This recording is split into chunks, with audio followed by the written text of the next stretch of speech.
Desde muy pequeño, Yuji tuvo una vida marcada por la pobreza y el rechazo. Su padre lo maltrataba constantemente, considerándolo una vergüenza por no poseer el mismo talento que su hermano mayor, Kazuki, un prodigio cuyas habilidades artísticas llevaron a la familia a la riqueza. Mientras Kazuki triunfaba en concursos y sus obras se vendían por millones, Yuji apenas recibía atención. A ojos de su familia, él no era más que una sombra inútil. Los logros de su hermana solo aumentaban el desprecio que su padre sentía por él. Incluso cuando Yuji intentaba crear sus propios dibujos, lo único que recibía era burla. Aquello fue quebrando poco a poco su autoestima hasta el punto de destruir sus propios trabajos por vergüenza. La única persona que le brindaba apoyo de verdad era la propia Kazuki. Ella, consciente del dolor que su hermano soportaba, trataba de llenar el vacío emocional que la familia le dejaba y jugaba con él, lo animaba, lo trataba con ternura y siempre le recordaba todo su potencial, incluso celebrando sus dibujos más torpes con esperanza de fortalecer su confianza. Aún así, nada parecía cambiar. Su padre se burlaba con crueldad y su madre, temerosa, prefería mirar hacia otro lado. El ambiente en casa era tan frío que,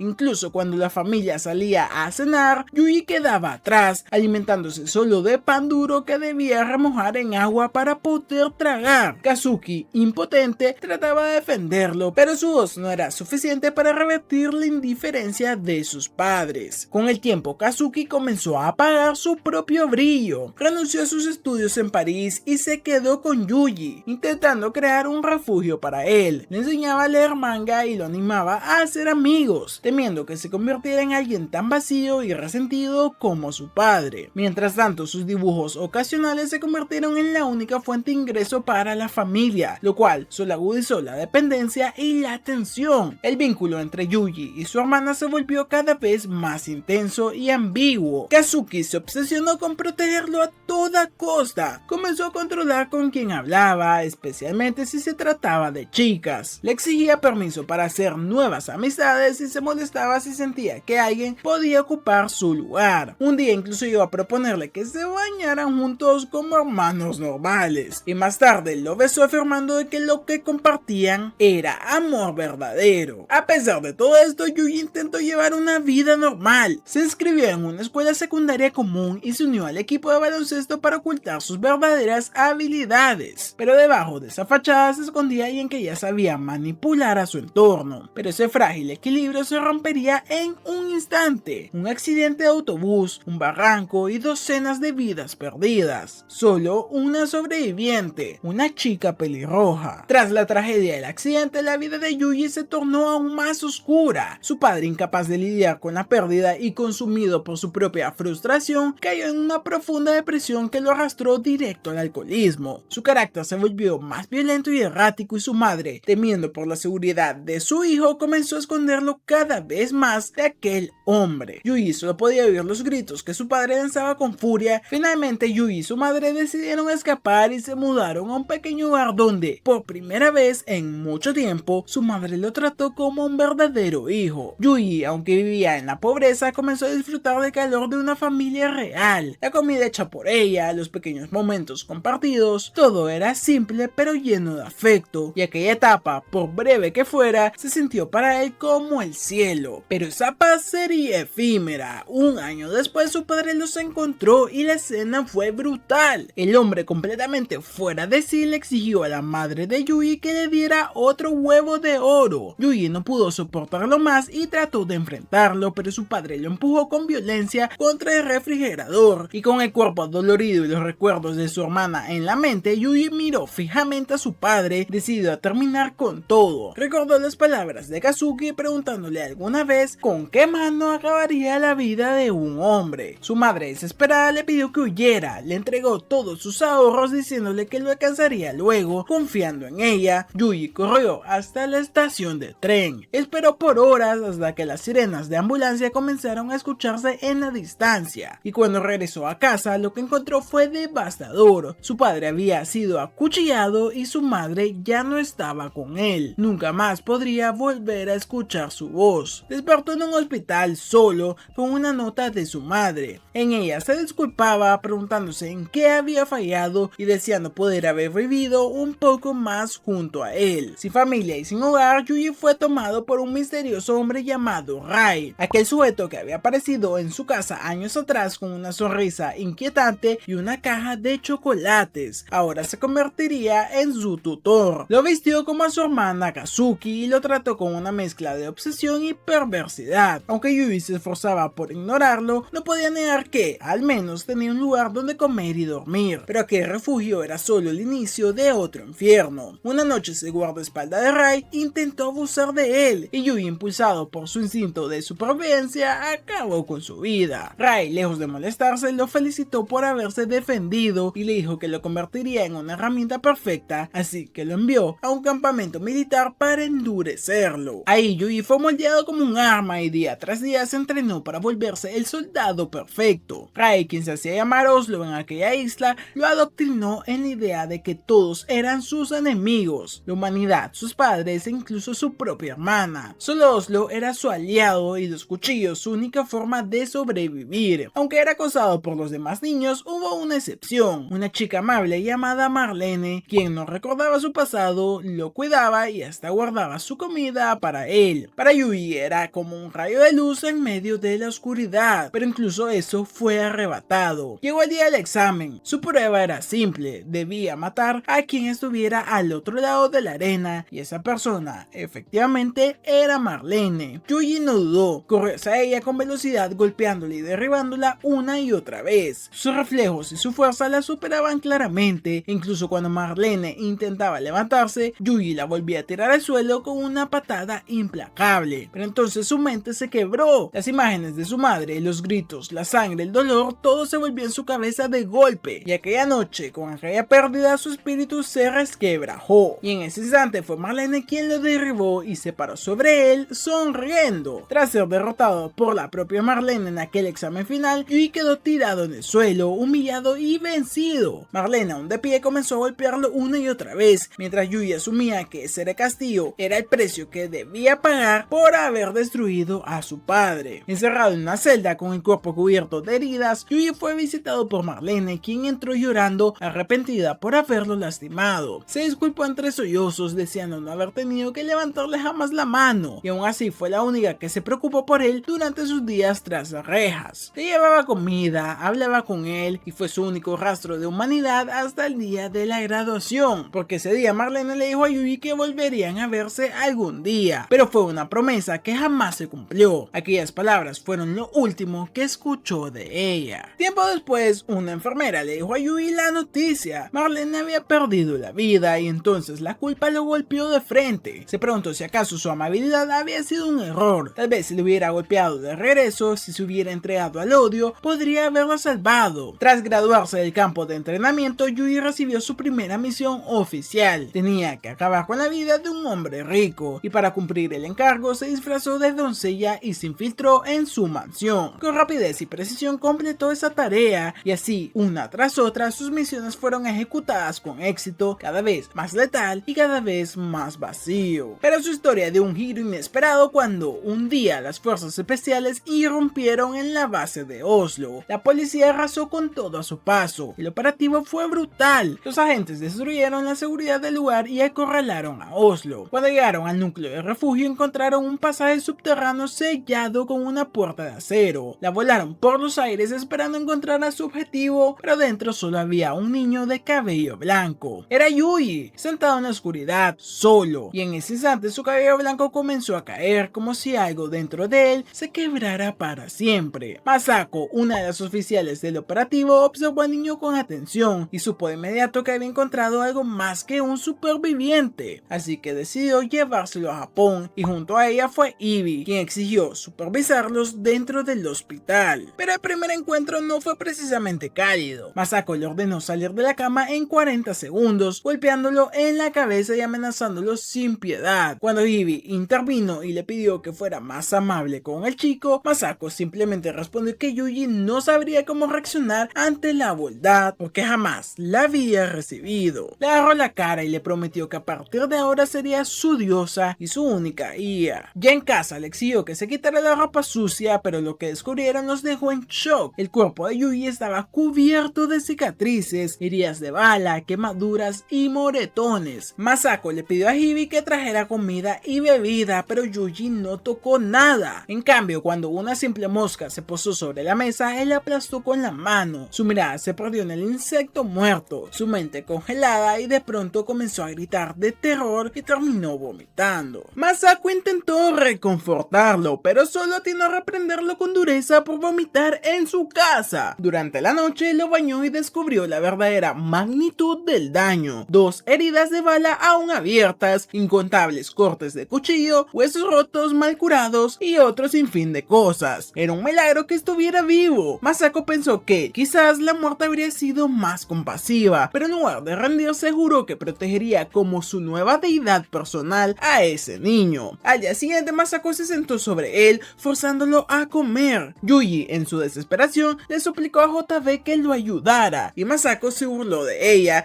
llamándola rubia tonta y diciéndole que no escucharía a una simple víctima manipuladora. Pese a todo, Masako hizo algo inesperado: le consiguió un cachorro. Le dijo que ahora debía cuidarlo como su compañero de vida, y Yuji lo aceptó y le puso por nombre John Doe, un término utilizado en el ejército para referirse a un cadáver no identificado. Aquello decía mucho de lo que él sentía por dentro. Masako y JB lo observaron jugar, y JB no puede evitar pensar que, por primera vez, estaba viendo a Yuji actuar como un niño de verdad. Pasaron algunos meses y la vida de Yuji comenzó a estabilizarse bajo la tutela de Masako, pero algo en ella empezó a cambiar. Un día, Masako anunció su decisión de renunciar a su trabajo en la agencia de inteligencia. JB, sorprendida, la confrontó advirtiéndole que, si abandonaba su puesto sin autorización, podría ser arrestada o incluso ejecutada. Sospechaba que Yuji era la causa de todo su cambio. Masako, lejos de negarlo, confesó que había comenzado a temerle a la muerte, no por ella misma, sino porque sentía que debía cuidar de Yuji. También reveló que su salud ya no era la misma, lo que le impedía seguir siendo una francotiradora eficiente. Y esa misma noche, Masako salió al exterior y encontró a Yuji mirando las estrellas, con lágrimas corriendo por todo su rostro en silencio. El tiempo siguió su curso y Yuji creció. Durante sus entrenamientos matutinos recordaba las palabras de Masako: debía correr más rápido si quería ser popular con las chicas en la primaria, pero con el paso de los años sus enseñanzas también evolucionaban. Masako le dijo en la secundaria ya no bastaba correr, los chicos sabían pelear, eran lo que atraía a las chicas, así que comenzó a entrenarlo en combate también, no solo a ser fuerte, sino usar esa fuerza con inteligencia. Le enseñó que debía pelear por las razones correctas y usar cualquier recurso necesario para ganar. En una de sus lecciones, Yuji incluso llamó a su perro para que la mordiera y así salir victorioso. Pero las chicas no siempre valoraban la fuerza. Masako le dijo que en la preparatoria lo que importaba era la inteligencia, así que lo rodeó de libros, desde manga hasta ensayos y textos densos. Una tarde, tras una larga sesión de lectura, encontró a Masako limpiando su pistola mientras fumaba. Ella le preguntó si alguna vez había disparado una, y el día siguiente lo llevó al campo de tiro. Desde 300 metros, Yuji disparó por primera vez y falló por completo, pero no se rindió, estaba decidido a acertar. Masako, con media sonrisa, le prometió un regalo si lograba acertar el siguiente tiro. Yuji apuntó, disparó y acertó en el blanco. Como recompensa, Masako le entregó un estuche marcado con el número 929, su antiguo número de agente. En su interior, un rifle de francotirador, y a partir de ese momento sería de Yuji. Ella le recordó que debía seguir su propio camino sin rendirse jamás. Yuji, conmovido, le preguntó si podía llamarla maestra, no madre, no hermana, ni mucho menos padre, solo maestra. Durante el invierno, Masako recogía municiones para él. Salieron juntos a cazar y Yuji se preparó para dispararle un ciervo, pero cuando llegó el momento, flaqueó. No pudo apretar el gatillo. Masako lo observó, comprendiendo que no era culpa suya. Él había vivido más que cualquier otro niño y arrastraba un pasado demasiado pesado. Un día cualquiera, Yuji despertó al sonido de los ladridos desesperados de Yon, su perro, y al salir de la habitación descubrió que un oso había irrumpido en su casa. Yuji corrió por su arma, pero cuando regresó vio como el oso había atrapado a Yon con sus fauces. Levantó el arma para salvarlo, pero su cuerpo se paralizó y no pudo disparar. Cuando el oso se marchó, Yuji finalmente reunió el valor para ir por su compañero. No podía seguir permitiendo que el miedo decidiera por él. Corrió por la nieve, arma en mano, mano, pero justo resbaló antes de disparar, y el disparo se desvió y obstruyó el alma. El oso lo notó. Yuji estaba a punto de ser devorado, pero logró defenderse con su cuchillo. Aún así, el animal lo derribó de un solo golpe, y en medio del combate su mente destelló con las palabras necesarias para actuar. Con un simple palo cegó uno de los ojos del oso, recuperó su arma y apuntó. Pero en ese instante había algo que lo desarmó por completo. Un par de crías del oso se acercaban al cuerpo de Jon. Para ellas, su perro era solo comida. Y entonces Yuji se preguntó por qué a su mascota, por qué su familia. Gritó con todo su dolor y apretó el gatillo. Más tarde regresó con el collar de Jon en la mano. Masako lo esperó afuera y le preguntó qué había ocurrido, y Yuji le confesó que, por más que lo intentó, no había podido matar al oso, que nada de lo que hizo había servido para algo. Masako solo lo abrazó con firmeza, sin rechazarlo, solo lo sostuvo, y al atardecer ambos enterraron el collar de Jon, y Yuji, con el alma totalmente rota, deseó poder ser tan fuerte como Masako, tan fuerte como para poder morir feliz. Pero Masako lo detuvo en ese segundo, y le dijo que su vida no era una excusa sin sentido mientras viviera, que no podía matar nada a menos que ella se lo ordenara,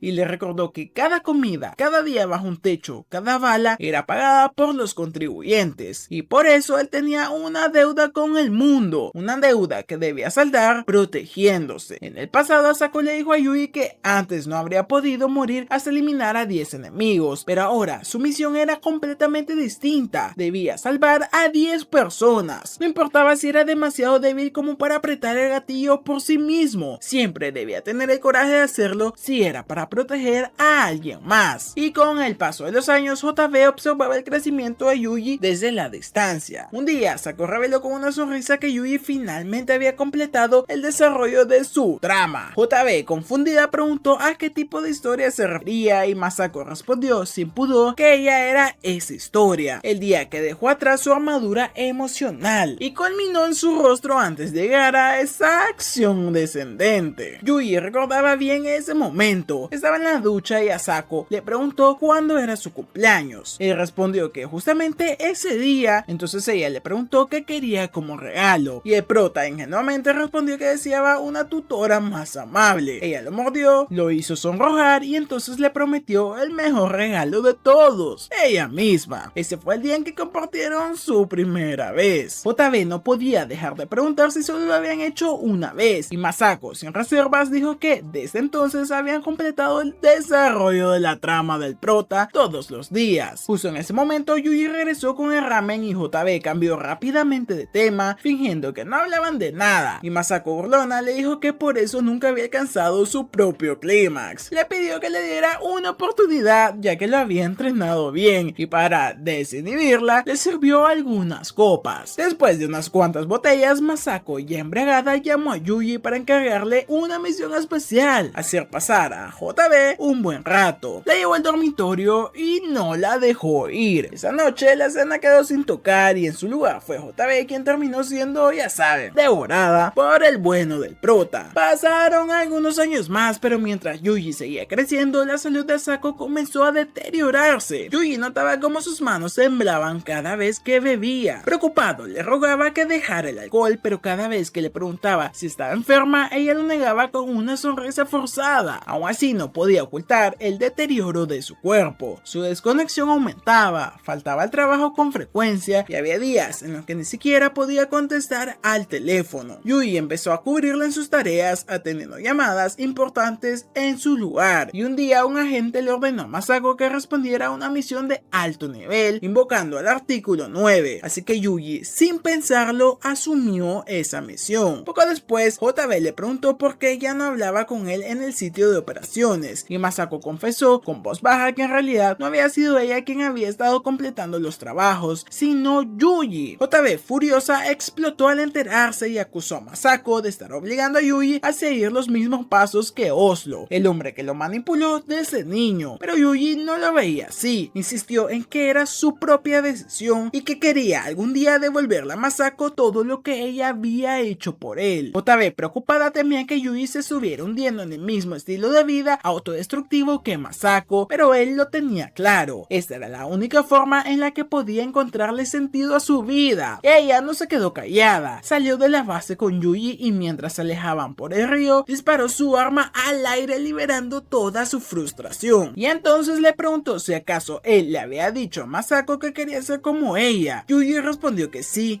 lo hizo. JB se quedó en silencio por un momento. Lo admitió que probablemente Masako no querría que existiera una segunda versión de ella en este mundo, pero también dijo que seguramente estaría feliz de que alguien como Yuji la admirara tanto. Así que le preguntó una última vez si de verdad quería continuar por ese camino, y Yuji sin dudarlo le respondió que sí, porque esta era la única forma en que podía pagar la enorme deuda que tenía con ellas. Después de despedirse de su antigua vida, Yuji fue enviado a Estados Unidos para continuar con su formación militar, y al llegar fue recibido con desdén por un soldado corpulento que no entendía que hacía un joven japonés en ese lugar tan inhóspito. Cuando Yuji insinuó en tono de broma que estaba ahí porque acabó con sus padres, el comentario desconcertó al soldado, aunque Yuji se retractó rápidamente, dejando la duda flotando en el aire. Ya en el dormitorio, ese mismo soldado lo apodó el chico asiático. Yuji se presentó como japonés y le aclaró que su nombre era Yuji. Sin embargo, el otro insistió en llamarlo Yujin, mofándose de que sonaba demasiado femenino. Pero Yuji, lejos de intimidarse, respondió con una actitud aguda que dejó claro que no era alguien fácil de provocar. Esa fue la base de una extraña amistad con Danny Booner, el soldado estadounidense musculoso y extrovertido cuya personalidad vulgar contrastaba totalmente con Yuji. Durante el entrenamiento, las diferencias físicas entre ambos quedaron en evidencia. Danny, pese a su tamaño, tenía dificultades para seguir el ritmo. En los descansos, Danny bromeaba sobre la rigidez de su comandante, a quien Yuji defendía con una leve sonrisa. Lo que comenzó como una simple frase desencadenó en una escena en la que la comandante apareció por sorpresa y puso a Danny en su lugar sin necesidad de palabras. Durante las prácticas de tiro, Yuji sorprendió a todos al acertar con precisión cada disparo. La comandante lo observaba en silencio, impresionada. Solo Asako, en su tiempo, había logrado una puntería tan impecable, y aquella hazaña no pasó desapercibida, y Yuji fue condecorado con el primer lugar en tiro. Entre los observadores, una joven soldado prestaba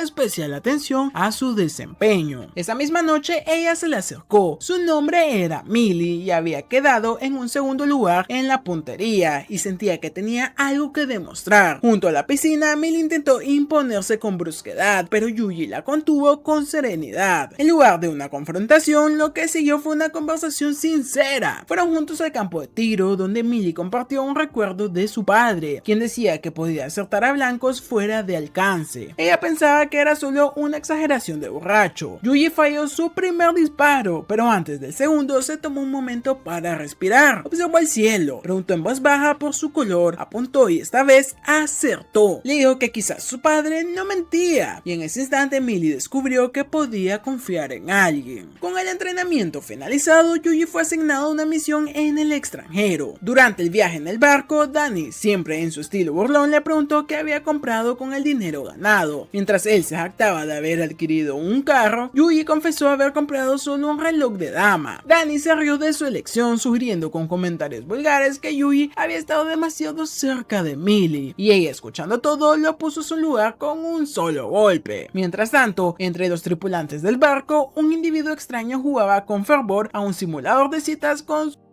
pequeña virtual. Estaba completamente fuera de sí, como si perdiera la cabeza al ver escenas provocadoras. Su actitud desconcertó a todos, excepto a Yuji, quien entendió de inmediato. Se trataba de un hombre de cultura. Día tras día, Yuji fue moldeado por el sistema militar. Se le encomendaban tareas simples, se le exigía obedecer sin cuestionamientos y se esperaba que, con el tiempo, desarrollara la confianza necesaria para convertirse en un verdadero soldado. Fue un proceso lento, casi mecánico, pero inevitable. Finalmente llegó el momento de abandonar los simulacros. Su escuadrón fue desplegado en una zona de combate real, oculta entre los árboles de un bosque hostil. Ahí Yuji observó en silencio a los compañeros que el destino le había asignado: un antiguo ladrón de autos y matón público para sobrevivir, un otaku obsesionado con su hermana y un francotirador que, irónicamente, no era capaz de disparar a nadie. En apariencia, eran el escuadrón más ineficiente de todo el ejército. propósito. Y mientras Yuji se hundía en pensamientos poco esperanzadores, Danny lo interrumpió con una propuesta trivial: cazar un pájaro cercano para la cena. Yuji aceptó sin pensarlo mucho, apuntó su rifle, disparó y acertó. Pero en el momento en el que el ave cayó al suelo, fue invadido por náuseas incontrolables. Vomitó. Aquello lo golpeó con fuerza. Si matar a un simple animal lo destrozaba de esa forma, ¿cómo iba a ser capaz de tomar la vida de una persona? Los días de práctica fueron reemplazados por jornadas de vigilancia, reconocimiento y colocación de trampas, hasta que una noche Yuji detectó el movimiento enemigo. Era inminente, estaban siendo rodeados. La batalla estalló con crudeza y Yuji tomó posición y disparó para cubrir a su escuadrón. Cada disparo lo hacía temblar, cada cuerpo que caía lo obligaba a enfrentar una parte de sí mismo que aún no estaba lista. Nuevamente vomitó. Su mente se fragmentaba entre el deber y el rechazo natural al acto de matar. Sus compañeros luchaban en el frente, defendiendo la posición hasta la llegada de refuerzos, pero la presión era insoportable. El comandante, al ver la parálisis de Yuji, se acercó y le habló con crudeza. Le recordó que ese grupo de soldados, por torpes que fueran, por rotos que estuvieran, era lo más parecido a una familia que él tenía. Personas con quienes había reído, comido, entrenado y compartido sus días más difíciles, y que ahora todos ellos estaban arriesgando sus vidas para protegerlo. Le dijo que era normal dudar al matar, pero que no podía quedarse quieto mientras su familia moría. Le aseguró que él asumiría toda la responsabilidad por las muertes y le dio permiso total para actuar. Con esa autorización, algo cambió dentro de Yuji. Tomó su rifle y uno por uno neutralizó al enemigo. Cada disparo fue certero y ni una sola bala se desperdició. Todo el frente enemigo fue eliminado, pero lejos de sentir gloria, Yuji solo sentía vacío. Estaba temblando, listo para seguir disparando, pero su comandante lo detuvo. Le dijo que ya era suficiente y que podía descansar. Fue entonces cuando Yuji cayó inconsciente. Cuando despertó, estaba recostado sobre las piernas de Millie. Ella lo consoló suavemente y le agradeció por salvarlos a todos. Además, le prometió que siempre estaría a su lado. Y a partir de ese momento, Yuji dejó de ser influenciado por las explosiones y el caos de la guerra. Su determinación se volvió sólida y su capaz de respuesta automática. Pero no todos lidiaban igual. Danny, su compañero de siempre, comenzó a perder el rumbo. Ya no entendía por qué estaban peleando. La guerra le había robado su propósito y ni siquiera la victoria parecía significar algo. Eventualmente el despliegue terminó y contra todo pronóstico, Yuji y su escuadrón sobrevivieron. De vuelta a casa, Danny, fiel a su estilo, le preguntó a Millie si su relación con Yuji había terminado. Ella confirmó que la habían disuelto antes de regresar. Entonces, sin perder el tiempo, Danny le ofreció repararla con métodos nada sutiles. Millie, sin dignarse a responderle directamente, simplemente miró por la ventana hacia donde estaba Yuji y en silencio oró por él. Deseó que encontrara la felicidad y que fuera bendecido sin importar dónde terminara. Yuji regresó a Japón en un avión bajo el cielo crepuscular. El viento soplaba fuerte en las montañas que solía conocer, pero el paisaje era idéntico al que había dejado atrás. Allá fue recibido por Asako. Ella lo notó distinto, más maduro. Yuji le confesó que verla de nuevo fue el primer momento en mucho tiempo en el que se alegró de seguir vivo. Le dijo que no sabía qué hacer con su vida, pero que quería entregársela completamente a ella. Aquella fue su última etapa de entrenamiento, completada en las cercanías del aeropuerto de Vancouver, y fue también la última vez que vería a Danny. La despedida fue amarga. Entre lágrimas, Yuji pensó que aquella era solo otra de las bromas de Danny, pero la realidad era otra. Pasaron los meses y durante una misión en España, Yuji recibió una llamada urgente. Asako se había desmayado y debía regresar de inmediato. La información era escasa, pero le dijeron que se trataba de una condición crónica, consecuencia de todas las heridas de bala que había sufrido en su vida. Su cuerpo, desgastado por los años de combate y por el uso constante de medicamentos y sustancias, ya no podía resistir más. Cuando Yuji llegó de urgencia, fue JB quien le dio la noticia. Asako estaba perdiendo la conciencia con mayor frecuencia y los periodos en los que permanecía dormida eran cada vez más largos. Aquella fuerte mujer que lo había salvado del abismo ahora yacía débil, envuelta por una fragilidad que parecía imposible de aceptar. Yuji se acercó a su cama, encontrándola lo suficientemente consciente como para susurrar disculpas por haberse tardado tanto en volver a casa. Tomó su mano con fuerza, tratando de simular la desesperación que lo consumía. Cuando le preguntó si estaba muriendo, Asako le confirmó con calma afirma que sí y le confesó que siempre le había mentido diciéndole que estaría a su lado. Le pidió que dejara de llorar, que actuara como el hombre que ella había tratado de formar. Le dijo que, irónicamente, fue sobre el borde de la muerte cuando finalmente entendió el sentido de su propia vida y había valido la pena porque la había usado para salvarlo a él y compartir sus días con él. Para Yui, Asako había sido su única salvación, la única luz en un mundo que siempre lo había traicionado. Creía en ella con una devoción absoluta porque ella era la razón por la que seguía vivo, pero a su vez Asako le pidió algo que nunca había considerado, que ahora viviera por sí mismo, que forjara su camino sin depender de ella. Eso, le dijo, era el tipo de hombre que siempre esperó que llegara a ser. Pasó ese último día junto a ella, compartieron una noche silenciosa observando el cielo estrellado desde la ventana. Yui recordó cómo en el pasado solía mirar las estrellas mientras lloraba. Ella le preguntó qué pensaba en ese momento, pero Yui no lo recordaba. Asako sonrió, ya sabía que esa sería su respuesta. Finalmente le dijo que estaba cansada y le pidió permiso para dormir. Yui asintió, le dijo que podía hacerlo y después de eso Asako jamás volvió a despertar. Su cuerpo fue trasladado por los subordinados de JB y Yui, con el alma devastada, trató de mantener la compostura para cuando su cuerpo fuera cremado. Luego JB le informó que entre las cenizas se había encontrado una bala intacta. A Yui no le sorprendió, aquello encajaba perfectamente con la personalidad de Asako, una guerrera hasta el último instante. Pasaron semanas y Yui se sumió en la inercia. Dormía en el suelo, en la cabaña que aún conservaba la presencia de ella. Era como si el espacio mismo se negara a dejarla ir, pero cada minuto ahí solo alimentaba pensamientos oscuros que no debía de tener. JB, al notar su estado, decidió llevárselo a su apartamento, pues quería alejarlo de ese pozo emocional, o al menos intentarlo. Ya viviendo juntos intentaron llenar el vacío emocional que ambos compartían, pero no era fácil. Durante una cena, JB le preguntó qué quería para sentirse más cómodo, y Yui pidió un mejor cepillo de dientes, alegando que el actual era demasiado suave. JB, confundida, se dio cuenta de que había estado usando el mismo cepillo que él. Avergonzada, compró dos nuevos de inmediato, y Yui, sin intención de incomodarla, se disculpó, pero ella, con una sonrisa amarga, reconoció que debía haber esperado ese tipo de grosería típica de alguien criada por Asako. Sin embargo, aquel comentario revelaba una herida más profunda. Yui se había convertido en algo que constantemente le recordaba a JB a Asako. No era intencional, pero su presencia comenzaba a molestarla por esa razón. Ninguno de los dos sabía cómo conectar realmente con el otro, y así día tras día la distancia creció. JB comenzó a ausentarse cada vez más, sus llegadas a casa se hicieron menos frecuentes y la convivencia que se volvía era un recordatorio constante de lo que ambos habían perdido. Impulsado por la nostalgia, Yui se levantó una mañana y le informó a JB que se iría de viaje. Le dijo que se iría donde el viento lo llevara, pero le prometió que regresaría. Para su sorpresa, JB aceptó sin mayor resistencia, a pesar de que eso implicaba quedarse sola durante las noches. Con el casco puesto y los recuerdos a sus cuestas, Yui partió montando en la motocicleta de Asako, iniciando un viaje sin rumbo. Los días pasaron con él acampando en distintos lugares, bajo la lluvia o el sol, cruzándose con personas de todos lados. En una de esas noches solitarias le envió un mensaje a Julia, confesándole que la quería. Su motocicleta eventualmente se averió y tuvo que remolcarla. Un desconocido se le acercó y le ofreció un aventón a un lugar seguro, pero Yui rechazó la oferta, diciendo que solo era un tonto corriendo sin rumbo. El hombre se rió con ternura, diciendo que debía ser agradable ser joven. Durante una noche estrellada, Yui se preguntó si lo que realmente faltaba era precisamente ser joven, esa inocencia, esa capacidad de asombro, esa libertad. Fue entonces cuando decidió enviarle un correo a JB avisándole que regresaría finalmente a casa. A su regreso se detuvo frente a la tumba de Asako, ofreciéndole una bebida en señal de respeto, y se disculpó por haber vuelto sin respuestas claras. Se lamentó por haber roto la motocicleta, pero en su mente aún podía oír la voz de Asako preguntándole si se había divertido. Admitió que sí, que disfrutó el viaje, pero también reconoció que ahora se sentía perdido.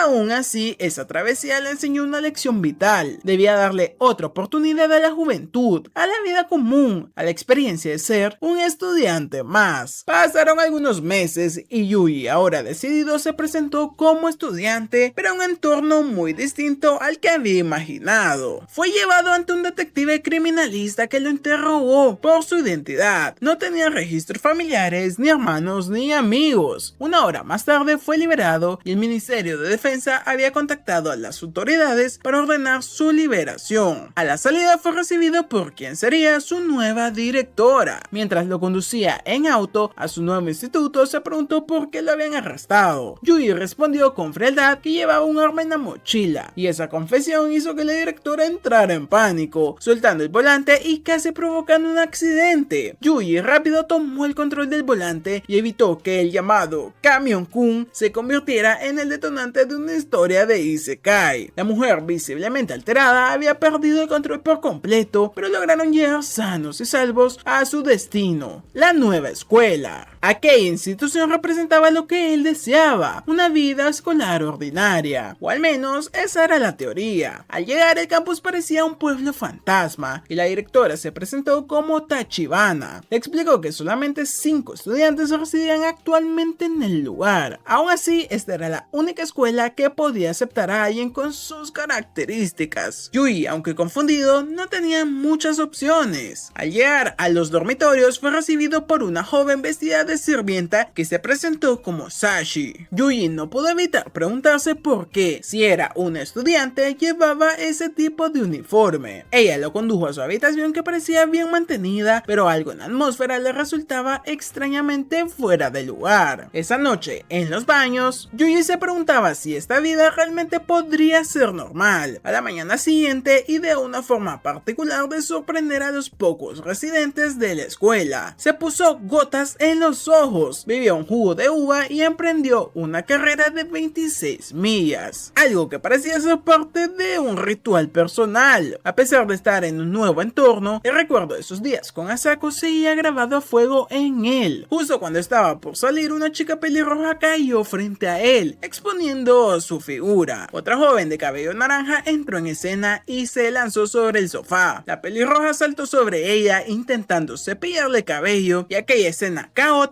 marcaba el inicio de una nueva etapa en su vida, una en la que tal vez vivir como un estudiante común y corriente no fuera tan difícil como pensaba. Yui comenzó a preguntarse si lo que estaba viviendo no era más que un desarrollo forzado en la trama. Tras los primeros encuentros tan poco convencionales, intentó presentarse formalmente ante las chicas del instituto. Sin embargo, al mencionar su nombre, la joven pelirroja que tenía enfrente quedó visiblemente sorprendida. Aún así, intentó retomar la compostura y se presentó como Amane Sougo. Luego obligó a sus compañeras a hacer lo mismo, Maki Nairizu, aunque esta última estaba tan desconcertada que ni siquiera logró estrechar su mano. Mientras exploraba el recinto, Yui conoció a una chica de carácter fuerte, Michiru, que resultó ser una típica tsundere. Más tarde conoció a Sashi Komine, otra de las pocas estudiantes de este lugar, y finalmente Yomiko Sasaki. No obstante, su intento de saludo fue recibido con un movimiento repentino y agresivo. Sashi casi le corta el cuello con el cúter, lo que confirmó que, en este lugar, siempre debía esperar lo inesperado. Pese al accidente, Yui no perdió la compostura y consideró que ese momento era el comienzo de una posible amistad. Y cuando cayó la noche, Yui notó que todos los estudiantes ya estaban en sus respectivos dormitorios, sin tareas ni actividades escolares. Lo más probable era que cada uno se entretuviera por su cuenta, aunque sus pensamientos derivaron hacia interpretaciones menos inocentes. Optó por ignorarlo y se dirigió a su habitación. Al llegar, algo le llamó la atención. La cinta adhesiva que había colocado como una trampa estaba desplazada. Sin perder el tiempo, irrumpió en la habitación gritando que nadie se moviera. Sin embargo, la escena que encontró era absurda. Una chica rebotaba en el centro de su cuarto, desafiando la lógica de la gravedad. El desconcierto fue tal que Yui se preguntó por qué había una bailarina exótica ahí si ni siquiera era su cumpleaños. La joven se rió de su reacción, aparentemente divertida por su frialdad. Mientras Yui se dirigía al refrigerador, ella le cuestionó cómo podía entrar con tanta naturalidad en una habitación ocupada. Él le respondió sin filtros, aludiendo al hecho de que ella estaba presumiendo sin pudor lo que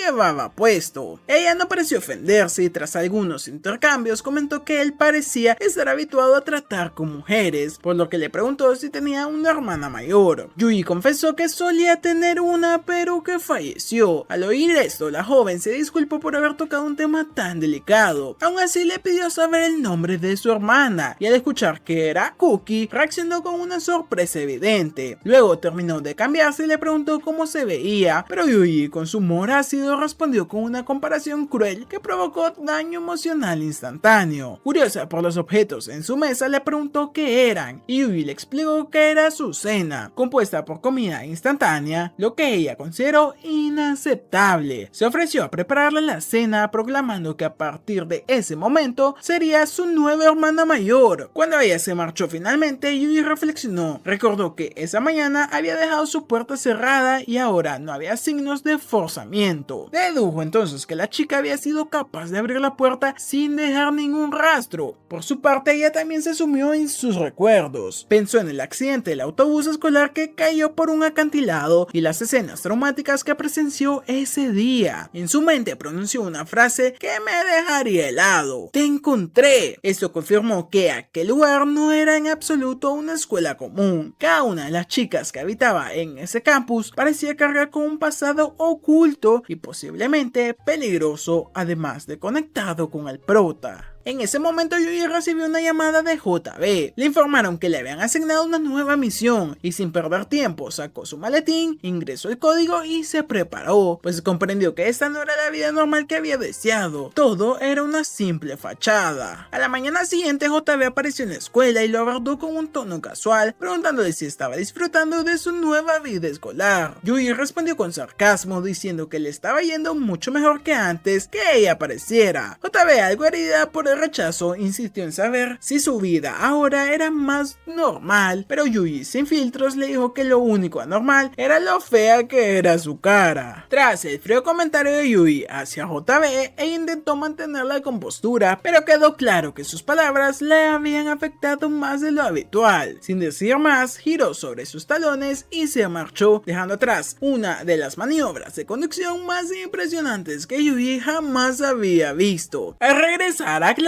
Yumiko le preguntó con un aire inquisitivo quién era esa mujer rubia con la que había estado hablando. Yuji, sin darle demasiada importancia, le respondió que simplemente era su jefa. Cuando ella quiso saber a qué se dedicaba, él lo simplificó, diciendo que su trabajo consistía en limpiar la basura, una forma cruda pero precisa de describir su oficio. Sin embargo, Yumiko cambió de tono la conversación. Le dijo que había algo importante que quería saber y le preguntó directamente cuál era su relación con aquella mujer. Yuji, sarcástico, respondió que si acaso parecía alguien que tuviera novia, y a pesar de su forma de hablar, Yumiko admitió que no le importaba tanto lo que hacía, mientras no tuviera a alguien más. Yuji entonces notó que Michiru había estado escuchando todo desde la distancia. Aunque fingía indiferencia, de manera torpe y típica de su personalidad, lanzó un insulto disfrazado de provocación, tratando de desviar la atención. Más tarde, mientras Yuji regresaba de su entrenamiento diario, observó a Mane rondando por su habitación. Ella se escabullía con cautela, murmurando frustrada por no poder darle un beso de buenos días. Él comprendió que lo más probable es que ella supiera que él ya la había notado y que tal vez todo era parte de un juego para provocar su atención. Mane rebuscaba entre su ropa, olfateando sus camisas y repitiendo en voz baja cuánto le enloquecía su aroma. Luego se tumbó en la cama, dramatizando su deseo de que Yuji no la detuviera. Desde su perspectiva, Yuji empezó a notar que lo que tenía delante era una obsesión disfrazada de afecto. Decidió entonces entrar en la habitación justo cuando ella seguía con su acto, y al verlo, ella se sobresaltó, queriendo saber cuánto tiempo llevaba ahí. Yuji, imperturbable, le confesó que la había estado observando desde el principio, diciéndole que al menos había tenido la suerte de que lo notara antes de que hiciera algo peor. Molesta, lo echó a gritos. Y ese mismo día, durante la clase de gimnasia, Mane se torció el tobillo. Yuji actuó con rapidez y la cargó para llevarla hasta la enfermería. Ya adentro y tras atender su lesión, él se dispuso a marcharse, pero ella se aferró a él, suplicando de que no se fuera tan pronto. Cansado de la situación, Yuji le pidió que hablara con claridad, y entonces Mane se le confesó. Le dijo que quería estar con él, que lo amaba desde el primer momento y que creía que él necesitaba necesitaba desesperadamente algo que le diera motivos para seguir adelante, pero el prota, acostumbrado a proteger sus emociones, la rechazó con dureza. Aún así, ella no se rindió y le propuso ser al menos su hermana mayor. Él, irónico, le recordó que no estaban en el norte, y ella, al borde de la frustración, le suplicó que no aplastara sus esperanzas por completo. Así que Yuji accedió a seguirle la corriente por el momento. Ella comenzó a acariciarle la cabeza como lo haría una hermana con su hermanito, pero él no dejaba de preguntarse por qué actuaba de esa forma tan extraña. Más tarde, durante las clases, Amane apareció con Makina para entregarle su regalo. Yuji, aún confundido, no comprendía por qué ella se esforzaba tanto por involucrarse en su vida cotidiana. Amane, algo apenada, confesó que solo lo hacía para sentirse mejor consigo misma. De repente, sin previo aviso, le empujó una pieza de carne en la cara. Aunque Yuji admitió internamente que tenía buen sabor, también sintió una opresión interna. Era un sentimiento nuevo, inesperado y profundamente humano. Fue entonces cuando comprendió el origen de esa sensación. Desde la muerte de Asako había hecho todo lo posible por distanciarse de las personas, como un mecanismo para no volver a experimentar ningún tipo de dolor. Sin embargo, en ese momento entendió que quizás necesitaba más de lo que pensaba una vida normal, sencilla y cálida. Semanas más tarde, Yuji decidió hacer un viaje en bicicleta junto a Makina para visitar la tumba de Asako y celebrar su cumpleaños. Al llegar a su antigua casa, encontró un retrato dejado por Hotabe que mostraba a los tres juntos, como una familia. Yuji le pidió a Makina que guardara ese momento como un secreto entre ambos. Cuando el sol comenzaba a ocultarse, Yuji visitó la tumba de Asako finalmente y se quedó un largo rato en silencio, acariciando la piedra, perdido en los recuerdos. Le presentó a su nueva amiga, Makina, y le agradeció por haberlo criado, por haberle enseñado a vivir, a sentir y a resistir. Esa noche, antes de dormir, Yuji llamó a Hotabe para informarle dónde había estado y despedirse con un tono inusualmente suave, refiriéndose a ella por su nombre real, Julia. Luego, justo antes de entrar nuevamente en casa, alzó la vista hacia el cielo estrellado y pensó en Asako una vez más. Recordó que aquella noche su mentora simplemente le había dicho que las estrellas eran bonitas. Era un pensamiento sencillo, pero que lo marcó profundamente. Una vez de regreso en Japón, Hotabe lo llevó a casa en auto. Cuando él se preparaba para bajar, ella lo detuvo brevemente, le tomó el brazo y le dio un beso en la mejilla. Después se marchó, dejándolo totalmente confundido. Yuji no sabía si era un gesto afectivo genuino o algo más. Lo único claro era que esa sensación que le provocó era más duradera que cualquier emoción que su rifle de francotirador pudiera disparar. Al entrar a su habitación se encontró con Amane, quien había planchado toda su ropa. Ella lo recibió con una sonrisa cálida, preguntándole si quería comer o ducharse primero. Yuji no respondió de inmediato. Lo que rondaba por su mente era la insistencia de Amane en comportarse de forma tan cercana con él. Le pareció que había una intención detrás de su actitud tan amable, y fue entonces cuando ella confesó que lo suyo había sido amor a primera vista. Para él era todo demasiado conveniente, pero aún así no la detuvo. Durante la cena que ella misma le había preparado, Amane recibió un correo de una de las otras chicas. En él se le preguntaba qué estaba haciendo con esa rubia tonta y solitaria. Yuji, sin rodeos, confirmó que aquella afirmación era acertada. Hotabe era su jefa y también era alguien importante en su vida. Amane, fingiendo que le creía, asumió que él solo estaba tratando de ponerla celosa. Por eso se acercó a él y con un gesto impulsivo lo abrazó. Aseguró que si él no la besaba, no podría evitar ponerlo celoso más adelante. Yuji, viendo que la situación estaba saliéndosele de control, decidió darle una lección. Se acercó a ella y le pidió que cerrara los ojos para después besarla. Amane se apartó un instante después, atónita. Afirmó que había sido su primer beso, pero también sospechó que él mentía, ya que besaba con demasiada naturalidad. Yuji con calma le aseguró que sería más cuidadoso la próxima vez. Esas palabras la desconcertaron y se preguntó si eso implicaba que volvería a besarla en un futuro. Yuji fue honesto, dijo que enamorarse de él era decisión de ella y que si bien no podía prometer estar con ella para siempre, al menos aceptaba esos sentimientos. Sin embargo, le pidió algo concreto, que si alguna vez desaparecía o moría, no llorara por él, que lo olvidara en un año. Y Amane, como vida, aceptó esas condiciones, pero antes le preguntó si realmente él sentía algo por ella. Yuji fue directo, admitió que no entendía del todo sus sentimientos, pero que definitivamente le gustaba o le parecía atractiva. Esa simple confesión bastó. Amane cayó de rodillas, temblando de felicidad sin poder creer que ahora era oficialmente su novia. Yuji, incómodo, le ayudó a levantarse, pero ella dijo que se sentía vulnerable y le dio permiso para desarrollar toda la trama de ella. Sin embargo, al notar que sus manos temblaban, Yuji le dio una suave palmada en la cabeza y le pidió que no se dejara llevar. Amane intentó explicar que todo comenzó como amor a primera vista, pero mientras hablaba, sus ojos comenzaron a llenarse de lágrimas. Yuji, aún más confundido, le preguntó por qué lo hacía. Entonces ella comenzó a revelar la verdad. Le habló de la escuela a la que había asistido y le preguntó si el nombre de Kuki le decía algo. Al escuchar eso, Yuji quedó paralizado completamente. Era el nombre o el apodo que le había dado a su hermana. Amane continuó y le explicó que 6 años atrás, el autobús escolar donde viajaban cayó por un acantilado. Todas las niñas desaparecieron menos ella. Y entonces Amane reveló que, desde que escuchó su nombre completo, había sabido que él era el hermano de Kazuki, pero no se atrevía a decírselo. Aún así, tenía algo que quería mostrarle. Se retiró por unos minutos y regresó con un diario que había escrito desde aquel fatídico día. Yuji lo abrió con manos temblorosas y en una de las primeras páginas narraba el recuerdo del accidente. Era un día soleado y el autobús del equipo de baloncesto regresaba a la escuela. Todo parecía normal hasta que una de las llantas se pinchó. El autobús perdió totalmente el control y sin poder evitarlo cayó por un acantilado. El vehículo quedó completamente destrozado y ninguna de las niñas fue encontrada, salvo Amane. Después del brutal accidente, ella despertó en medio del caos, pero Kazuki ya había asumido el control. Le entregó sus gafas y le pidió que se bajara del autobús. En medio de la incertidumbre, Kazuki reflexionó a quién debía de rescatar primero y con lógica implacable decidió empezar por la chica que más odiaba. Pensaba que si la dejaba para el final, quizás no tendría energía suficiente para salvarla y en ese caso sería la más fácil de omitir. Su manera de pensar era dura pero eficiente. Una vez que todas las chicas fueron rescatadas del autobús del siniestro, Kazuki intentó buscar señal telefónica pero no hubo éxito. Ninguna de las estudiantes tenía conexión y para colmo la brújula tampoco funcionaba. La zona estaba completamente rodeada por acantilados imposibles de alcanzar y el único camino disponible era una densa y peligrosa selva. De regreso en el improvisado campamento, Ritsu confirmó que la profesora había sufrido una conmoción cerebral leve. Jiriruko presentaba una fractura en las rodillas, Sakurai tenía un corte profundo en el estómago y Kanade se había golpeado en la cabeza. Así que Kazuki asumió el rol de médica improvisada y ordenó hervir agua para poder cerrar las heridas. Aunque su propio brazo estaba fracturado producto de haber usado su cinturón de seguridad como amortiguador, se dedicó completamente a atender las heridas de las demás sin quejarse. Comenzó tratando a Kanade argumentando que al ser la menos grave no se perdería tiempo si el resto de las heridas resultaban fatales, un razonamiento que, aunque crudo, mostraba su enfoque clínico. Amane, que observaba todo, se preguntó si Kazuki tenía algún amigo, a lo que la propia Kazuki le respondió que en ese momento su única amiga era ella. Cuando el profesor finalmente recuperó el conocimiento, Kazuki le explicó lo que había sucedido. Especuló que un fragmento de metal, probablemente caído del camión que iba adelante, fue lo que provocó el pinchazo del neumático y por ende el accidente. Ante la sugerencia del profesor de quedarse en el lugar esperando el rescate, Kazuki se opuso con firmeza, pues los víveres eran escasos y permanecer ahí solo los llevaría a una inanición. Aún así, el presidente del grupo la tachó de insensata por proponer que sobrevivieran atravesando las montañas. Kazuki, sin mostrar emociones, se disculpó por haber cruzado la línea, pero Amane notó algo extraño en esa disculpa. Comprendió que Kazuki no lo decía por respeto al presidente, sino porque sabía que, eventualmente, él tendría que reconocer que ella tenía razón. Sin embargo, para Amane, esto no era el momento para egos ni estrategias. Estaban jugando con vidas humanas. Durante la noche, mientras las chicas descansaban en sus carpas, Amane se preguntaba qué estaría haciendo Kazuki. Para su sorpresa, la encontró leyendo un libro. Resultaba que ella poseía una memoria fotográfica, por lo que con solo ver una imagen una vez podría recordarla palabra por palabra y acceder a su contenido mentalmente cuando ella quisiera. Al día siguiente, la desesperación comenzaba a a crecer. Una de las chicas intentó lanzar su teléfono al aire para conseguir algo de señal, pero fue totalmente inútil. Mientras exploraban los alrededores del bosque, Amane encontró a Kazuki escondida entre unos arbustos. Le explicó que solo estaba recogiendo hierbas comestibles. A pesar de que algunos creían que el rescate llegaría en 3 días, ella sabía que debían prepararse para lo peor. Amane le pidió que no se fuera sola, pues estaba preocupada por su seguridad. Esa simple muestra de afecto tomó por sorpresa a la propia Kazuki, quien no esperaba que alguien se preocupara sinceramente por ella en ese lugar. De regreso al campamento, una de las chicas le dijo a Amane que se quedara cerca de Kazuki, ya que ésta solía encerrarse en sí misma cuando estaba sola. Le confió también una frase secreta que debía decirle si alguna vez discutían, susurrándosela al oído. Dentro de la tienda, Kazuki y Yane atendían a otras 2 chicas heridas. Le advirtieron que no deberían rascarse las heridas, sin importar cuán molestas estuvieran. Mientras tanto, de Ryo comenzaron a recoger agua embotellada. Kazuki, en un extraño gesto de consideración, le dijo a Amane que no le molestaría si quería cambiar de grupo para emparejarse con otra compañera. Pero Amane recordó la frase secreta que le habían enseñado y aprovechó ese instante para confesar que Kazuki le gustaba más que cualquiera de las otras chicas. Al principio no estaba segura de si Kazuki sentiría lo mismo, pero al ver cómo se sonrojaba, supuso que las palabras habían tenido efecto, y luego, sin previo aviso, la abrazó dentro del agua. Antes de que Kazuki pudiera reprender a Amane por su repentina confesión, unos sonidos distantes interrumpieron cualquier otra reacción. Un helicóptero sobrevolaba la zona. Las chicas, llenas de desesperación, comenzaron a gritar con todas sus fuerzas pidiendo ayuda. Fue entonces cuando Amane tuvo una idea. Corrió directamente hacia el autobús accidentado y comenzó a accionar la bocina repetidamente, esperando que ese sonido se atrajera de vuelta a los rescatistas. Por un breve instante pensaron que funcionaría, pero el helicóptero nunca volvió. Esa noche Kazuki permaneció despierta vigilando el campamento. Al llegar el tercer día, la tragedia empezó a manifestarse de forma cruda e inevitable. Algunos cuerpos comenzaron a descomponerse, y ante esa dura realidad, el profesor cargó los cuerpos sin vida de las chicas y las enterró en el bosque. A cada paso el silencio era más pesado y Amane, por su parte, no podía evitar preguntarse si alguna vez llegaría la ayuda o si terminarían todos igual que sus compañeras fallecidas. Mientras recogían algunas flores del bosque, Kazuki le confesó a Amane que tenía un hermano menor. Sin embargo, reveló que sus propios padres lo veían como inferior a ella, como alguien sin valor, y a pesar de ello, ella decidía quererlo profundamente. Y aquella confesión tan humana tocó a Amane, quien no pudo evitar romper en llanto. Lo único que deseaba era regresar a casa, y Kazuki, por primera vez con un gesto enteramente empático, la abrazó con fuerza y le prometió que haría todo lo posible por llevarla de vuelta. El cuarto día trajo consigo la escasez. El quinto día fue prácticamente perdido, ya que la lluvia no cesó en todo el día. Para el sexto solo quedaban 10 zanahorias. Entonces surgió un problema, faltaba una. Ritsu fue la primera en notarlo y Kazuki sospechó que alguien la había tomado en secreto, pero no quiso sembrar paranoia entre el grupo. En su lugar decidió cortar las zanahorias en pedazos y reorganizarlas con la habilidad hasta que parecieran 11 porciones. Explicó que ese era un rompecabezas clásicos. Este pequeño truco ayudó a mantener la calma, pero también dejó en claro que su nivel de inteligencia y control de la situación era inquietante para Amane, quien empezaba a sentir algo de miedo de ella. El séptimo día marcó otro deterioro. Las chicas heridas ya no tenían apetito, y cuando el presidente del club abandonó la tienda, Kazuki ofreció una disculpa. Había tardado en notar algo crucial. Hiruka no había estado comiendo por vergüenza, pues temía que descubrieran que había perdido el control de su propio cuerpo. Kazuki se dedicó a consolarla en silencio. Mientras tanto, Amane, desde la distancia, observaba esa dulzura que nunca le había sido mostrada. Intrigada, se acercó por detrás y notó una herida en el propio cuello de Kazuki. En ese momento, Amane vio como Kazuki intentaba detener el sangrado de su cuello, succionando lo que posiblemente era veneno o alguna infección. La desesperación y la entrega eran totales. En el octavo día, Kazuki le prometió que estaba dispuesta a sacrificarlo todo para protegerla. Le declaró que la amaba. Para el noveno día, ya sin recursos ni orientación, la profesora tomó la decisión de adentrarse sola en el bosque, buscando una salida o ayuda, pero esa esperanza se desvanecía con cada minuto. Al décimo día estuvo marcado por otra lluvia interminable, y dentro de la tienda, Kazuki intentaba mantener su cordura, escribiendo algunos pensamientos en su diario. Aunque Amane le pedía que dejara de hablar hablar en voz alta. Como forma de levantar el ánimo, Kazuki le ofreció caracoles para comer, pero Amane comenzaba a perder la paciencia. La desesperación se colaba hasta en los más pequeños detalles. En la misma tienda, Kazuki descubrió que una de las chicas tenía gusanos saliendo de su herida. La infección se había salido de control. Sin embargo, con frialdad le pidió a Amane que se encargara de Hiruka. Mientras trataba a la joven, ella solo se repetía una y otra vez su deseo de ser transportada a otro mundo, pues su mente ya no estaba en este. En el 11º día, el deterioro mental ya era evidente, y una de las chicas comenzó a perder la razón por completo. Otra se lamentaba porque su perro, que había tenido fiebre, comenzaba a mejorar, una reacción que mostraba como la lógica ya se había distorsionado totalmente. La única esperanza que sostenía el grupo era que la profesora pudiera regresar con ayuda, pero esa esperanza era cada vez más tenue. En su desesperación, las chicas comenzaron a alimentarse de insectos y beber agua sin purificar. Esto les causaba fuertes dolores estomacales durante las noches. Sin embargo, cada vez que cerraban los ojos para dormir, al menos por unos minutos, podían escapar del infierno en el que estaban atrapadas. El día 12 trajo consigo otra pérdida. El perro de Komori falleció. La escena fue dolorosa, pero Kazuki, pensando en la supervivencia del grupo, sugirió que lo comieran. Komori lloró desconsoladamente, pero aceptó el trato. Alguien debía encargarse del sacrificio, así que Kazuki tomó la responsabilidad. Aunque apenas había carne suficiente, todas lloraron al recibir ese pequeño bocado. A pesar del horror, aquel sabor quedaría grabado en sus memorias para el resto de sus vidas. Con un solo fragmento de alimento, sus existencias se extendieron un poco más. Pero la tragedia no había terminado aún. El día 13 llegó y con él la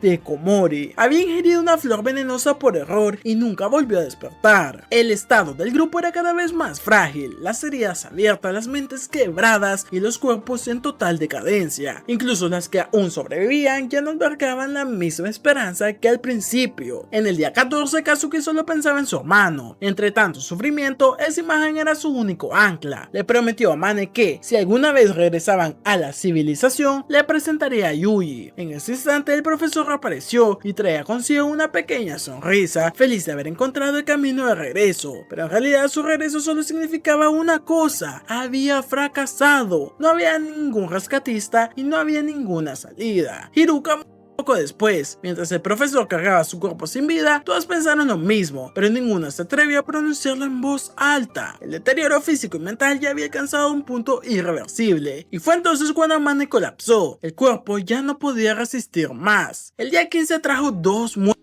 Y aunque suena cruel, Amane no podía dejar de pensar que ahora había dos bocas menos que alimentar. La humanidad que quedaba en ella se desmoronaba lentamente. Todas empezaban a desear en secreto que las otras murieran primero. Pero en medio de este escenario lúgubre, el presidente del club regresó con una noticia. El profesor lo había logrado atrapar un ciervo. Traía consigo carne de venado, algo que podrían cocinar y aprovechar. Era un gesto de aparente salvación temporal. Amane corrió a contarle a Kazuki que había conseguido carne, pero ella se negó a probarla. Sospechaba que podía estar contaminada y que comerla solo aceleraría sus muertes. Viendo que Kazuki rechazaba la comida, Amane decidió hacer lo mismo. Esa noche Kazuki despertó a Amane con urgencia. Le mostró algo alarmante. El presidente y el profesor se dirigían al bosque. Aquella era la oportunidad que habían estado esperando. Era hora de huir. Kazuki le dijo a Amane que iban a abandonar ese lugar. Querían de otro sitio su hogar y no había tiempo para dar explicaciones. Le pidió que se diera prisa y no mirara atrás. Mientras avanzaban entre árboles y ramas, Kazuki le prometió que le mostraría la verdad y lo hizo. Al llegar a cierto punto le pidió que observara y Amane vio madera y naturaleza a su alrededor hasta que sus ojos se toparon con un uniforme escolar entre la vegetación. Gritó de comprender. Había alguien escondido. El profesor los había seguido. Kazuki se giró y sin dudarlo lo golpeó con su mochila, dejándolo completamente inconsciente. Amane se preguntaba si todo aquello era real o un sueño, pero Kazuki le dijo con seriedad que era mejor dejar de ver a los demás como humanos, pues en su situación seguir creyendo eso solo las pondría en peligro. Sakuma apareció entonces, pero Kazuki la desesperó. desestimó y estaba del otro lado. Era una causa perdida. Corrieron, era la única opción que tenían, era la regla no escrita de ese nuevo mundo: correr o morir. Amane se quebró, cayó al suelo y lloró desconsoladamente, pero Kazuki la abrazó, recordándole que ella había prometido salvarla de ese infierno. Sin embargo, la esperanza se extinguía rápido. Las chicas del campamento comenzaron a buscarlas gritando sus nombres. Ya no era solo una huida, era una cacería. La habían convertido en enemigas. Kazuki trató de escapar, pero fueron descubiertas. Amane tropezó con una rama y su cuerpo no respondió más. Le dijo a Kazuki que siguiera sin ella, y antes de irse, Kazuki le entregó su mochila y un mapa. Le señaló el camino hacia la salida del bosque y le dijo que no mirara atrás. Sin importar lo que pasara, era una despedida sin ningún tipo de garantías para ninguna. Amane corrió, pero en su mente la certeza era dolorosa. Kazuki no iba a lograr sobrevivir, se iba a sacrificar por una cobarde como ella. En un último vistazo la vio luchando con las otras chicas, pero a pesar del caos, Kazuki le dedicó una sonrisa, una que decía que todo estaría bien. Los días pasaron, pero Amane no sabía cuántos, solo sabía que seguía viva. No comió los dulces de la mochila, los guardaba por si algún día Kazuki le cansaba, tal vez aún debía de necesitarlos. Un día, sin saber cómo, llegó al final, o al menos eso creyó. Frente a ella aparecieron las siluetas de sus compañeras, incluso Kazuki por un instante, pero pensó que eran solo fantasmas. Intentó acercarse, pero terminó colapsando. Sus fuerzas se extinguieron justo cuando un coche pasaba cerca. La habían encontrado. Amane abrió los ojos frente a un campo de coles, llorando. Comenzó a comer con desesperación. Había sobrevivido sola, pero viva. Después de haber logrado salir del bosque, Amane regresó a su antigua vida, o al menos lo intentó, pero el mundo no la perdonó. En la escuela comenzó a ser acosada sin descanso. La señalización social fue implacable. Muchos la acusaban, la señalaban con desprecio, incapaces de entender cómo alguien que había vivido algo tan atroz podía seguir adelante como si nada hubiera pasado. La consideraban incluso repugnante. Cada mañana Amane despertaba con náuseas y vomitaba. Ninguna terapia, ningún intento de sanar podía borrar la culpa que sentía por haber sido la única sobreviviente del accidente. El peso de estar viva era insoportable. Entonces, cuando su mundo parecía colapsar por completo, alguien apareció, un hombre perfecto, destinado, según ella, a castigarla por sus pecados. Ese hombre era Yuji. En sus propias palabras, Amane confesó que había callado por demasiado tiempo como una cobarde. Admitió que había sacrificado a su hermana y que su deseo más profundo era poder convertirse en ella. Como forma de compensarlo, que le arrebató a Yuji. Yuji, confundido, se preguntó si Amane realmente se había acercado a él por culpa y no por amor. Ella lo confirmó. Al principio todo era culpa. Vivía por él como una forma de castigo, pero con el tiempo su corazón comenzó a cambiar. El amor nació en medio de ese dolor. Raro, porque según apenas se conocen, pero bueno, ese amor para ella era la peor tragedia, porque si lo amaba ya no podía morir por él, y si no moría por él no podía ser perdonada. Por eso decidió contarle toda la verdad y también despedirse, pero Yuji no respondió como ella esperaba. En lugar de matarla, le dio un golpe en la cabeza y le dijo que si no podía soportar siquiera eso, era demasiado débil para pedir su muerte. Le ordenó que dejara de disculparse, que dejara de actuar como su hermana, porque él ya tenía una y no necesitaba otra. Le pidió algo de tiempo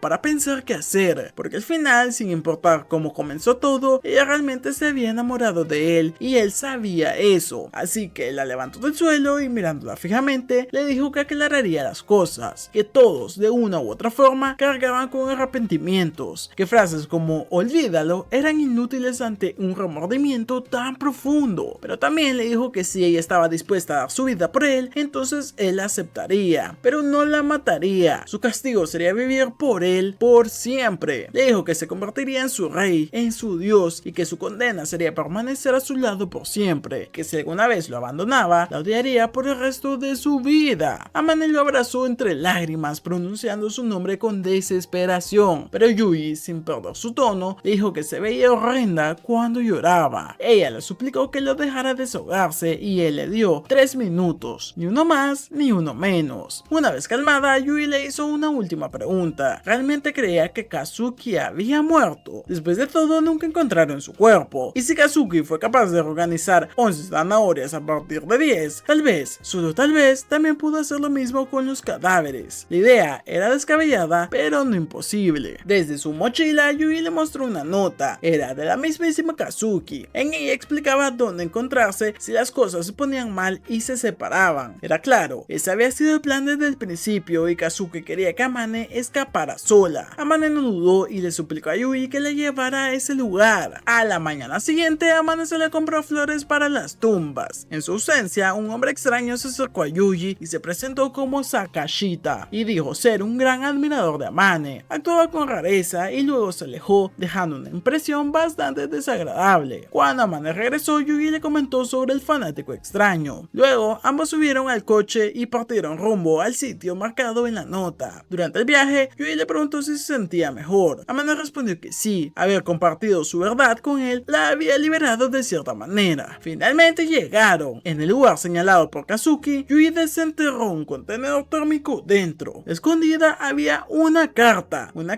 dirigida a Amane. Para mi amiga Amane, si estás leyendo esto, entonces han pasado algunos años. La carta de Kazuki revelaba una verdad devastadora. Los cuerpos de sus compañeras no habían caído por inanición o por heridas, sino por haber comido la carne de Jiruka, quien al parecer estaba infectada con una enfermedad letal. Solo Amane había sobrevivido porque nunca consumió a su amiga. Kuki, quien redactó la carta, interpretó esto como el último acto de amor de Jiruka, haber salvado a Amane por respetar su cuerpo. Y aunque era cierto que Amane probablemente estaba agradecida con Kazuki por arriesgar su vida para protegerla, Kuki también tenía una última solicitud. Como forma de pago por haberla salvado, le pidió a Amane que ayudara a su hermano si alguna vez lo veía caer en la oscuridad. Dijo que Yui era un cobarde sin esperanzas, un inútil incluso, pero seguía siendo su hermanito y su mayor arrepentimiento era dejar este mundo sin poder verlo florecer. Su último deseo, que Amane lo cuidara, que lo ayudara y que si la vida les daba la oportunidad pudieran encontrarse una vez más, porque para Kazuki Amane no era solo una compañera, era la mejor amiga que jamás había tenido. El mensaje fue demoledor por donde lo veas. Amane se preguntó si Kazuki aún podía estar viva y Yuji por su parte no tenía una respuesta clara, pero no dudaba que la carta era auténtica. Ese lugar conmemorativo en el bosque tenía ahora un sendero, como si alguien hubiera salido de ahí, pero nadie podía haber previsto el lugar exacto a donde ir. Fue en ese momento cuando Yuji notó algo extraño. Uno de los nombres en la lápida era Sakashita. Al regresar juntos a casa, Amane recibió una llamada de uno de sus amigos, pero cuando contestaron, lo que escucharon no fue una voz familiar, sino la de un hombre inquietante. Como Seka dijo ser el padre de la presidenta del club de chicas y no venía en son de paz. Afirmó que había regresado para castigar a Amane por lo que pasó en el bosque. Obligó a todas las chicas a entregar sus teléfonos. Sin embargo, una de ellas, en secreto, dejó a Yui en la línea para que pudiera oír todo. Justo antes de colgar, Yui notó que la llamada aún estaba activa, así que sin perder el tiempo comenzó a conducir a toda velocidad rumbo a la escuela y envió una solicitud de respaldo de inmediato a la agencia. Contactó a JD y el resto del equipo. Amane, mientras lo acompañaba, comenzó a preguntarse qué clase de asesino era en realidad Yuji, porque su rostro serio y las acciones que emprendía no eran normales. Recordó entonces lo que él había mencionado tiempo atrás sobre el trabajo sucio que hacía. En el campus la situación se volvía crítica. El tirador, alertado por la presencia policial, comenzó a disparar sin piedad y las fuerzas especiales rodearon el edificio y aseguraron todas las rutas de escape. Yuji llegó con Amane a la escena y lo que ella vio la dejó impactada, no solo por la violencia sino por el tipo de persona con las que Yuji verdaderamente trabajaba. A pesar de todo, Amane estaba decidida a ayudar a rescatar a sus amigas. El edificio escolar era una fortaleza, muros altos sin estructuras cercanas desde donde disparar. Sería una operación extremadamente arriesgada, pero Yuji tenía un plan. Conocía un solo punto desde donde podría ejecutar un tiro limpio: el sistema de ventilación de los baños. Desde ahí se abría un campo visual diminuto de apenas 10 centímetros. Amane se preguntó entonces cómo podría acertar un disparo tan complejo con tan poca visibilidad, pero Yuji corrigió con una frialdad calculadora: no eran 10, eran 15 centímetros, y esa diferencia para él sería suficiente. Cuando Amane escuchó las palabras de Yuji, comprendió de inmediato quién era realmente él. Ese no era un francotirador cualquiera, era el hombre legendario que, 4 años atrás había batido a un bandido desde 1 kilómetro de distancia y ahora ese mismo hombre se preparaba para ejecutar el disparo más complejo de toda su vida. Pero no podía hacerlo a la fuerza, solo había una forma de atraer al agresor al punto exacto desde donde Yuji podría batirlo. Debía utilizar el segundo urinario y Yuji sabía que entre las chicas había una que podía ayudar. Era Maki, la ex marín. Mientras el equipo guardaba tensamente en sus posiciones, Maki notó una luz parpadeante proveniente del faro. En efecto, era código Morse y la instrucción era bastante clara. Debía destruir el urinario derecho. Actuando con rapidez, fingió necesitar ir al baño, pero Michiru trató de detenerla. Aún así logró informar a Yuji de lo que había visto. Él agradeció y ajustó su mira desde el faro, paciente, concentrado. Ya dentro del baño, Maki no sabía cómo romper el urinario, pero el destino intercedió. El agresor la empujó con fuerza y su cabeza impactó directamente contra el inodoro, rompiéndolo por completo. Cuando confirmó que el objetivo estaba destruido, el hombre llamó a Mane exigiendo que entrara. Antes de que lo hiciera, Yuji le pidió que llevara toda el agua que pudiera y que se la diera de beber al atacante. Mane entonces obedeció, entró a la habitación temblando e intentó que el hombre bebiera. Tras vaciar 4 botellas, el hombre comenzó a hablar. Entre delirios y reproches, confesó que su hija fue destrozada mientras caminaba con sus amigas. Le dijo a Mane que, para redimirse, debía elegir o recibir ella misma el castigo, o permitir que todas sus amigas lo recibieran. Entonces Mane imploró que las dejara ir, pero en lugar de ceder, el hombre la golpeó con la culata del arma, lanzándola violentamente por la habitación mientras la arrastraba para servirle té. Yuji escuchó los gritos a través de su teléfono, pero en ese instante la batería murió y la línea se terminó cortando. JB le preguntó por la situación, pero Yuji no tenía detalles claros. Ella le propuso infiltrarse, sin embargo él se negó. Decidió esperar, justo como había planeado. El agresor empujó a Mane contra un mostrador y le ordenó quedarse quieta, pero mientras se acercaba, un dolor súbito en el hombro lo hizo caer. En ese momento crítico, Mane aprovechó para tomar el arma y escapar. La policía rompió en la sala y las chicas fueron finalmente rescatadas. El agresor reducido y capturado. Yuji desde lo alto guardó su rifle, reflexionando sobre el disparo ejecutado desde apenas 15 centímetros de visión. Fue entonces cuando le preguntó a JB si quizás se había acercado demasiado a esa chica, tal vez más de lo que debía. Ya de regreso, JB le confirmó que todas las chicas estaban a salvo. La directora del instituto la felicitó por su valentía, pero Yuji, sin vanidad, respondió que aunque esa escuela no fuera normal, seguía siendo su escuela y fue a verla a ella. Mane lo recibió con un abrazo, reconociendo que sin él nada de eso habría sido posible. Y ese mismo día, en otro lugar del país, un barco policial seguía la pista de un yate no identificado, pero un misterioso hombre abordó el navío y lo destruyó junto al helicóptero que lo escoltaba. Fue entonces cuando Yuji finalizó su relato personal con JB en la entrevista y de inmediato recibió su próxima orden, una misión clasificada bajo el artículo 9. La orden era clara, fallar no era una opción, rechazarla sería considerado traición al país. Yuji se preparó, rifle en mano, apuntando hacia un nuevo objetivo. Escuchó en su mente la melodía de la caja musical que Oslo solía tocar, aquella melodía que, años atrás, lo había transformado en el hombre que es hoy. Ahora tenía en su mirada su siguiente blanco, pero por primera vez sintió que este era el peor de los casos posibles. La verdad es que este anime fue bastante bueno. Al principio sí me asusté por lo turbio que se puso, pero sin ningún tipo de duda mereció la pena continuar con la historia, pues vemos un claro crecimiento del personaje principal y cómo, a pesar de todo lo que sufrió, sí que es posible volver a creer en las personas y volver a creer en uno mismo. También están muy interesantes las historias del resto de las chicas y sin ninguna duda intentaré ir resumiendo lo que vaya encontrando, porque este anime está dividido en 3 partes distintas que se interlazan y además hay una segunda temporada u otra saga con otros personajes que se llama Phantom. Entonces, entre que la veo, lo ordeno, etcétera, probablemente me lleve algo de tiempo, así que vamos a dejar hasta aquí la historia principal de este anime, esperando a la segunda temporada. Por supuesto, si les gustó, no olviden apoyarlo, interactuar de cualquier forma con el video me ayuda muchísimo a seguir creando. Por supuesto, no olviden dar su like, suscribirse, comentar y por supuesto ver los videos que les estoy dejando en pantalla, que estoy seguro que les va a encantar.